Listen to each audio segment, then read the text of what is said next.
최근에 우리 사회에서 기회의 평등이라는 주제가 화두가 되어 있습니다. 가진 자들은 사다리를 타고 올라가서 다른 사람이 올라오지 못하도록 그 사다리를 걷어차 버리니 가지지 못한 자들은 어떻게 해볼 수가 없다는 것입니다. 그런데 역사상 기회의 평등이 있었던 시대가 있을까요? 아니, 사회가 좋아지면 기회의 평등이 과연 우리에게 찾아올까요?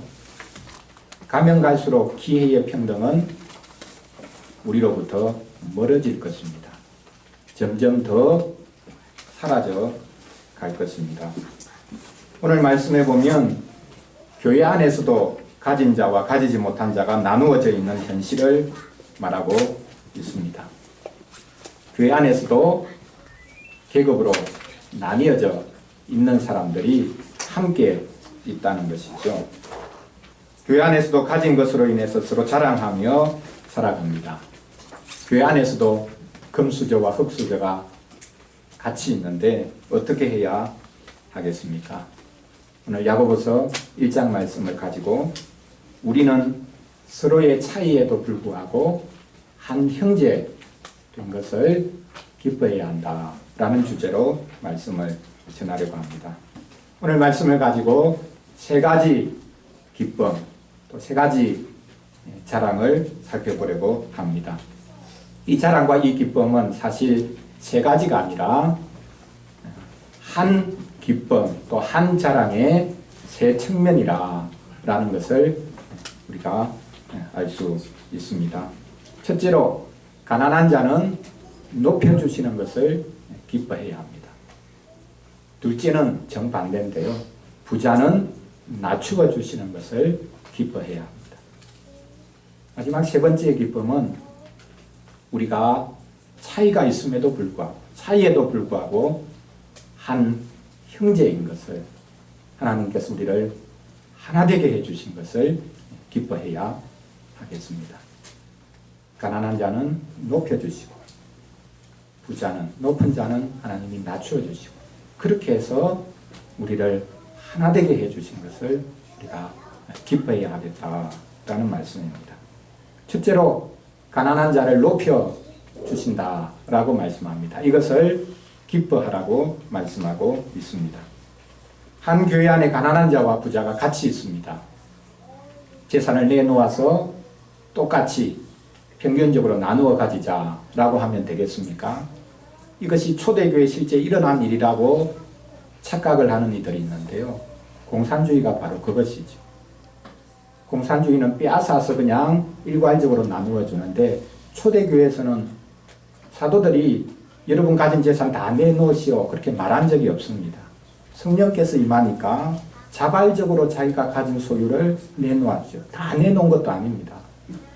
일부 내놓기도 하고 내놓지 않은 사람도 있고, 성령의 감동으로 서로의 필요를 채우기 위해서 사도들 앞에 내놓은 것입니다. 그것을 나눈 것이죠. 그런데 물어보겠습니다. 하나님께서 이렇게 가난한 자들을 높여주신다라고 오늘 본문에서 말씀하고 있는데요. 하나님께서는 가난한 자들을 반드시 높여주신다. 하나님께서는 가난한 자들을 반드시 부자가 되게 해주신다라고 믿는 것이 참된 믿음이냐라는 것입니다. 자, 어떻습니까?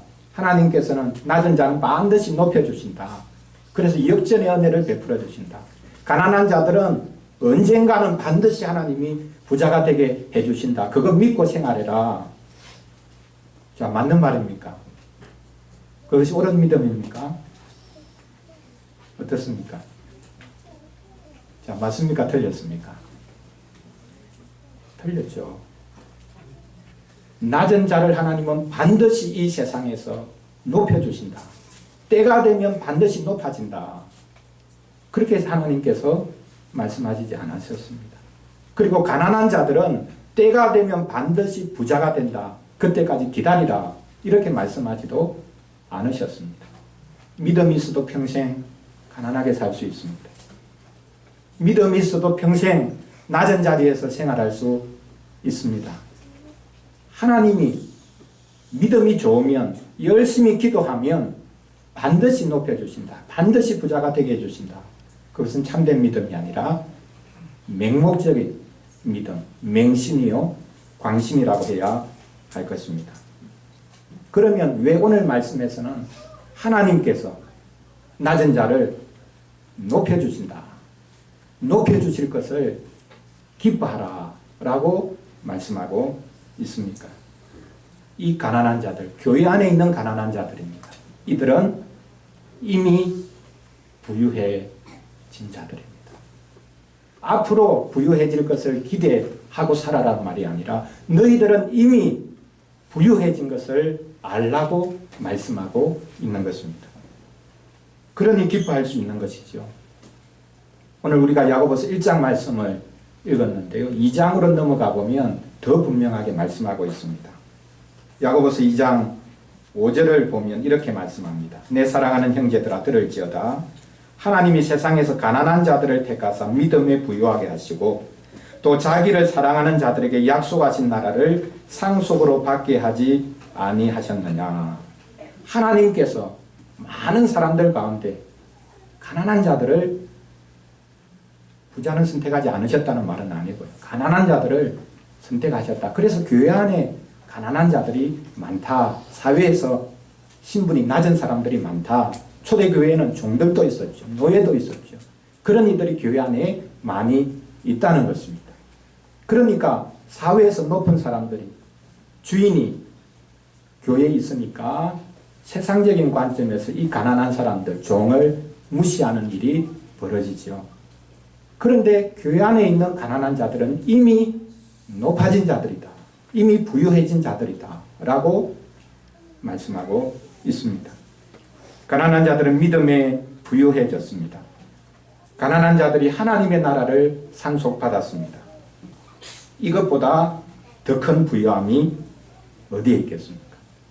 그런데 교회 안에서도 세상적인 관점에서의 차이, 다름, 높고 낮음, 가진 것, 가지지 못한 것, 그것 가지고, 그런 관점을 가지고 다른 성도들을 평가하고 무시하는 일이 일어나고 있었다라는 것을 보여주고 있습니다. 근데 우리는 알아야 합니다. 세상에서 우리가 어떤 평가를 받든지 그것과 관계없이 우리가 그리스도로 인해서 우리는 부유해진 자들이다 라는 사실을 우리가 잊지 말고 또한 이것을 가지고 우리가 서로를 바라보아야 한다라는 사실입니다.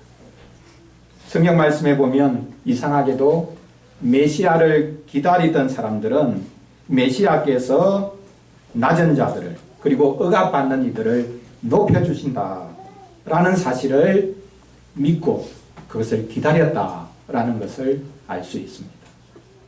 사무엘을 낳았던 한나가 그렇게 기대하고 기도했고요. 또 예수님을 낳았던 마리아도 이런 기도를 했습니다. 하나님께서는 낮은 자들을 높여주시는 분입니다. 억압받는 자들을 높여주셔서 그들이 다스리는 자들과 다를 바가 없도록 해주실 것입니다. 메시아께서 오시면 이 일을 해주실 것입니다. 라고 그들이 기대하고 계속 기도했습니다. 그리스도께서 오시면 낮은 자가 높아집니까? 높은 자는 반대로 낮아질 수밖에 없는 것입니까? 그리스도는, 기독교는 혁명을 조장하고 있는 것입니까? 그런데 더 이상한 것은 이렇게 높은 자를 낮추시고 낮은 자를 높인다고 하시는 바로 그 메시아 그리스도께서는 스스로를 낮추셨다는 사실입니다. 스스로 억압받는 자리에 서셨다는 사실입니다. 해방의 어떻게 보면 혁명의 주체가 되는 그분은 오히려 자기를 낮추고 억압받는 자리에 스스로 들어가셨다는 사실입니다. 우리는 높아지기를 구하기 이전에 그리스도의 비천해지심과 또한 그리스도의 가난해지심을 묵상해야 하겠습니다. 그리스도의 가난해지심이 우리의 부요함이 되었습니다.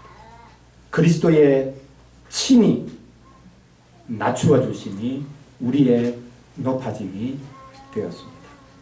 우리는 그리스도가 없으면 그 어떤 높아짐도 없다는 사실을 우리가 알아야 하겠습니다.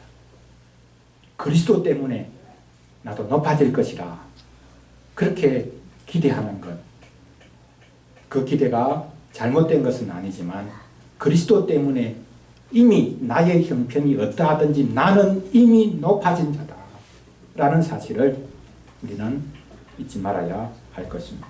우리의 높아짐은 오직 그리스도께 달려 있습니다.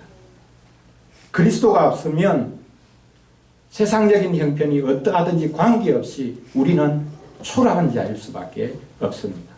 아무것도 아닌 자에 불과합니다. 그리스도가 있으면 가장 부유한 자입니다.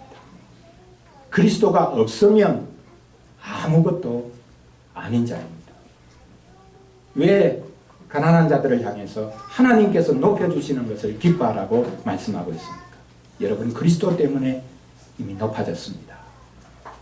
이것을 잊지 마십시오 라고 말씀하고 있는 것이죠. 이제 두 번째로 부자는 낮추어 주시는 것을 기뻐하라고 말씀하고 있습니다. 왜 낮추어 주시는 것을 기뻐하라고 말씀하고 있습니까? 부자가 자기의 낮아짐을 기뻐하라는 것은 우리가 단지 인생일 뿐임을 기억하라는 말씀입니다. 본문을 보십시오. 부한 자는 자기의 낮아짐을 자랑하였지니 이는 그가 풀의 꽃과 같이 지나감이라.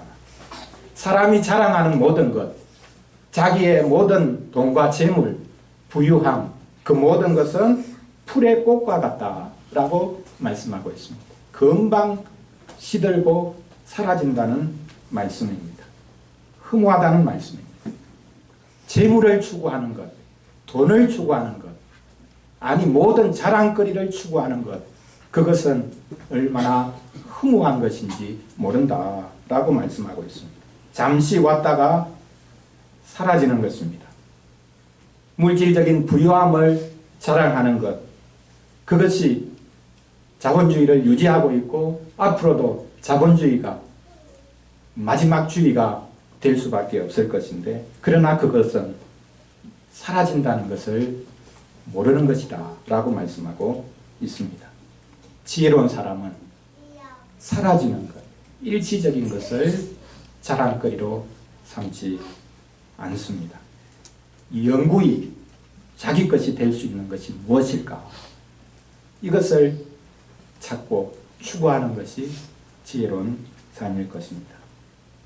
다른 말씀에 보면 이 부유함이 오늘 말씀에는 풀의 꽃과 같다라고 말씀하고 있는데 재물 자체가 정함이 없다라는 말씀도 있습니다. 디모데전서 6장 17절 말씀인데요.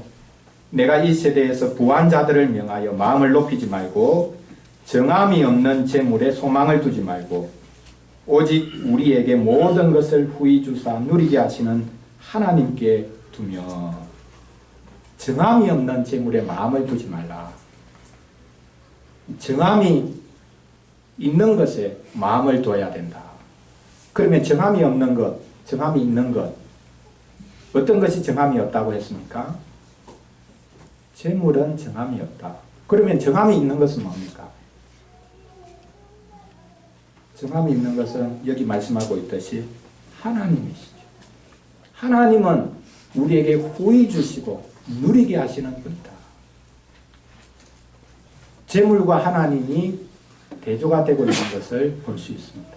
재물은 정함이 없는 것이요, 하나님은 정함이 있는 분이다. 여기 정함이 없다라는 말은 좀 재미있는 단어인데요. 다르게 말하면 보이지 않는다, 그런 뜻입니다. 그러면 더더욱 이상하지 않습니까? 자, 우리에게 보이는 것은 뭡니까? 돈이죠. 내 손에 쥐어져 있습니다. 물론 은행에 다 들어가 있으니까 요즘에는 월급도 직접 손에 쥘 수는 없지만 보이는 것은 재물입니다. 돈입니다. 그것까지 뭘 살 수 있습니다. 누릴 수가 있습니다. 근데 보이지 않는 것은 하나님이죠. 하나님은 보이지 않고 돈이 가까이 있고 보이니까 우리가 돈을 추구하지 않습니까? 그러나 오늘 여기 디모데전서 6장 17절에 보면 재물은 정함이 없다. 그 재물은 눈에 보이는 것 같지만 그것은 사라진다. 희미한 것이다. 사실은 보이지 않는 것이다. 없는 것이다 라고 말씀하고 있습니다. 오히려 눈에 보이지 않는 하나님이야말로 신실하신 분이고 그분이야말로 우리에게 필요한 것들을 후히 주시는 분, 또 누리게 하시는 분이다 라고 말씀하고 있습니다. 믿음은 눈이 밝아서 보이지 않는 이 하나님, 우리를 도우시는 그 하나님을 보는 눈을 가지고 있는 것이죠. 부유한 자는 자기를 낮춰야 된다. 낮아지는 것을, 낮추어 주시는 것을 기뻐하라 라고 말씀하고 있습니다. 몸살이라는 말일까요? 어떻게 부자가 가진 사람이 낮출 수 있습니까? 어떻게 낮출 수 있죠? 초심으로 돌아가라는 말이 있습니다. 성공한 사람이 자기 마음이 이렇게 붕 뜨게 되면 예전에 지압 단칸방 얻어서 생활했던 그 동네를 찾아간다고 합니다. 내가 여기서 출발했지. 내가 교만해지면 안 돼. 자기가 처음에 생활했던 그곳으로 가면 자기 마음이 이제 새로워진다는 겁니다. 사람들이 주위에서 막 붕 띄우고 잘한다고 하고 굽실거리고 그렇게 할 때에 자기 마음이 이상해지면 그 단칸방, 그 지하방을 찾아간다는 겁니다. 그럼 초심으로 돌아가자. 그렇게 종종 많은 말을 하는데요. 여러분, 초심으로 돌아갈 수 있습니까? 아니, 초심으로 돌아가는 것이 좋을까요? 초심이란 게 뭡니까? 그거는 자기가 가지고 싶어서 가진 마음이 아닙니다. 어쩔 수 없이 가지게 된 마음입니다. 할 수 없이 형편이 그러니까 교만해질 수가 없죠. 그러니까 초심이라는 것은 사실 없는 겁니다. 기쁨으로 가지게 된 마음이 아니라 어쩔 수 없이 자기도 높아지고 싶은데 어쩔 수 없이 낮아질 수밖에 없었던 곳이 그 초심이죠. 그러니 사실 초심으로 돌아간다는 것은 불가능할 뿐만 아니라 좋은 것도 아닙니다. 우리는 초심으로 돌아가야 할 것이 아니라 항상 그리스도와 함께 출발해야 하는 것입니다. 하나님께서 스스로를 낮추어 우리 가운데 오셨다는 것을 묵상해야 합니다. 하나님께서 스스로 낮추어 주셨다라는 것을 우리가 잊지 않을 때에 우리는 그 자리가 곧 내가 항상 서 있어야 할 자리임을 알 수 있습니다. 그리스도와 같아지는 길밖에 없습니다. 자기를 낮추는 것은 그리스도와 같아지는 것입니다. 자기를 낮출 수 있는 것은 그리스도께서 하신 일을 자기 자신이 한 일로 받는 사람만이 가질 수 있는 마음의 태도인 것입니다. 그리스도와 함께 높아진 사람만이 자기를 낮출 수가 있는 것입니다. 그리스도와 같아지기 전에는 우리가 결코 자신을 낮출 수가 없다라는 사실을 기억해야 하겠습니다.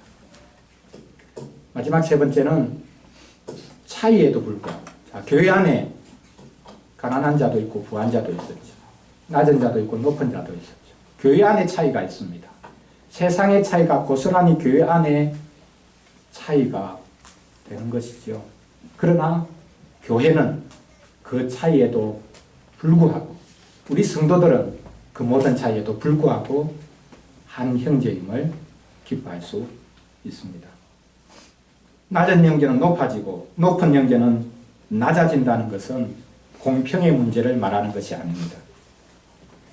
교회에서는 공평하게 만들어야 한다라는 것, 그것은 옳은 말이 아닙니다.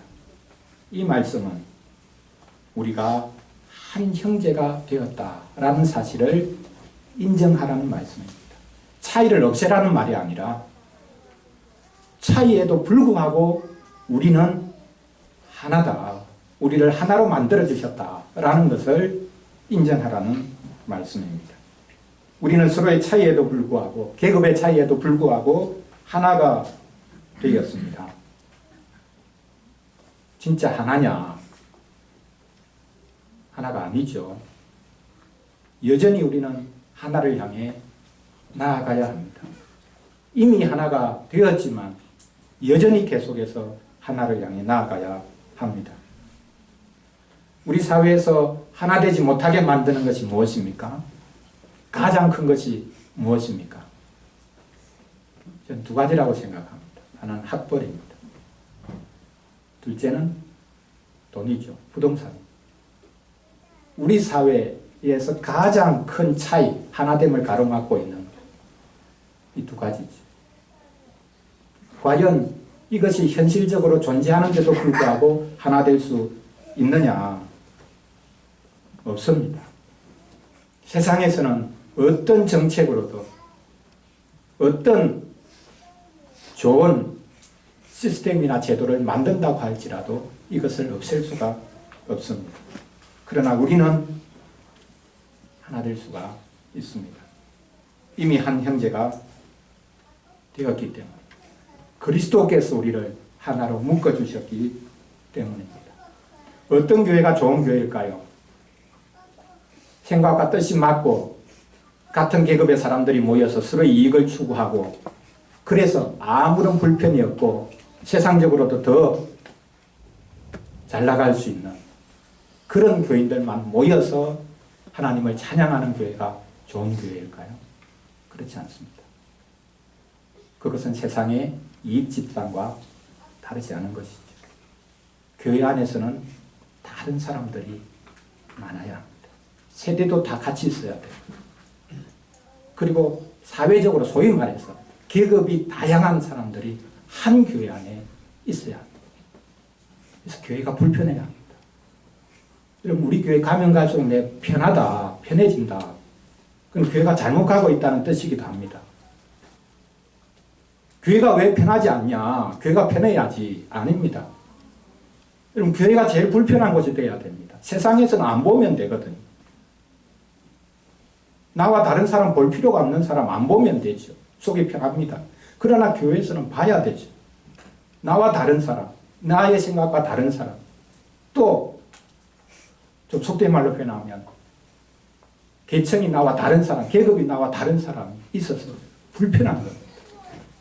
안 볼 수는 없고 그게 교회인 것이죠. 교회가 가면 갈수록 편한 곳이 되어간다라는 것, 이것이 마지막 시대 교회의 특징이기는 한데요. 그러나 그것은 사실 교회 본질로부터 벗어나는 것을 보여주는 것이 아닐까 생각해 볼 수도 있습니다.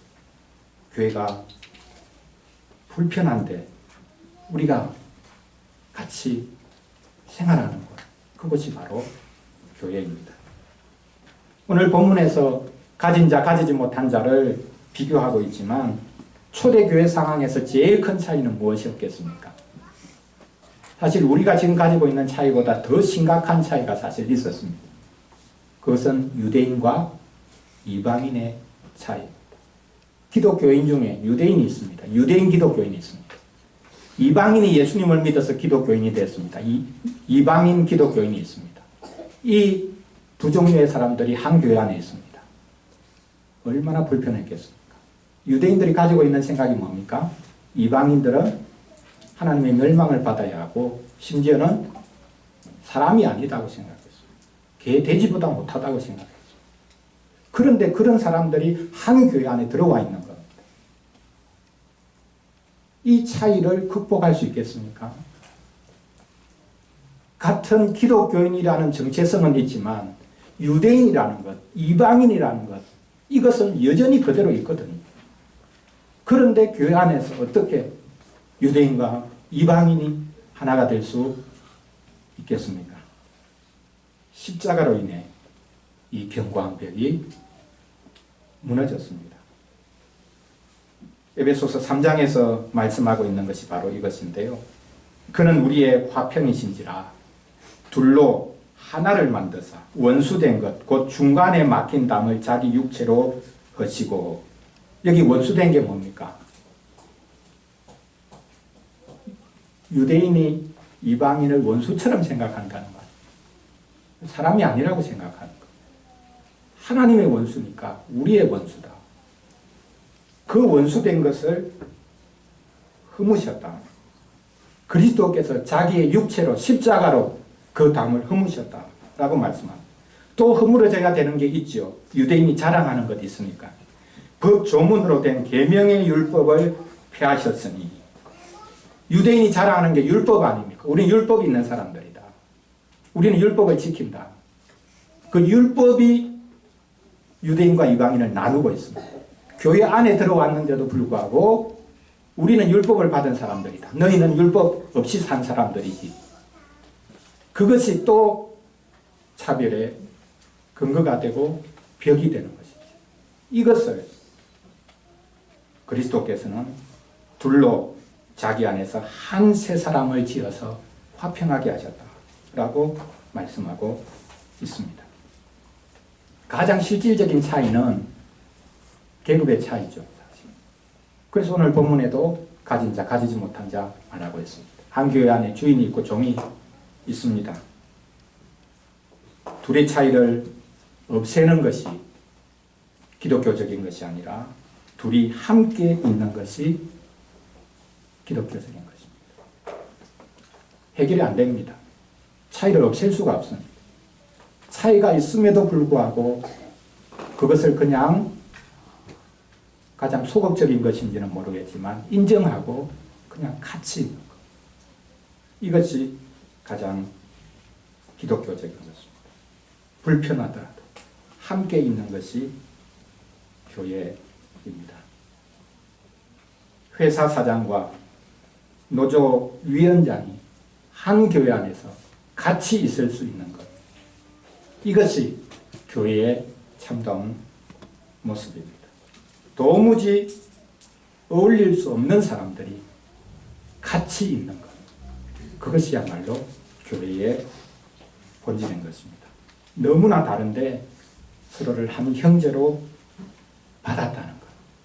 그리스도께서 우리를 받으셨듯이 도무지 어울릴 수 없는 우리를 형제라고 기뻐해 주시고 그리스도께서 우리를 받으셨듯이 우리도 서로 간에 도무지 어울릴 수 없을 것 같지만 서로를 믿음으로 받아서 생활하는 것. 이것이 바로 교회요. 또 이렇게 우리를 하나 되게 해주신 것.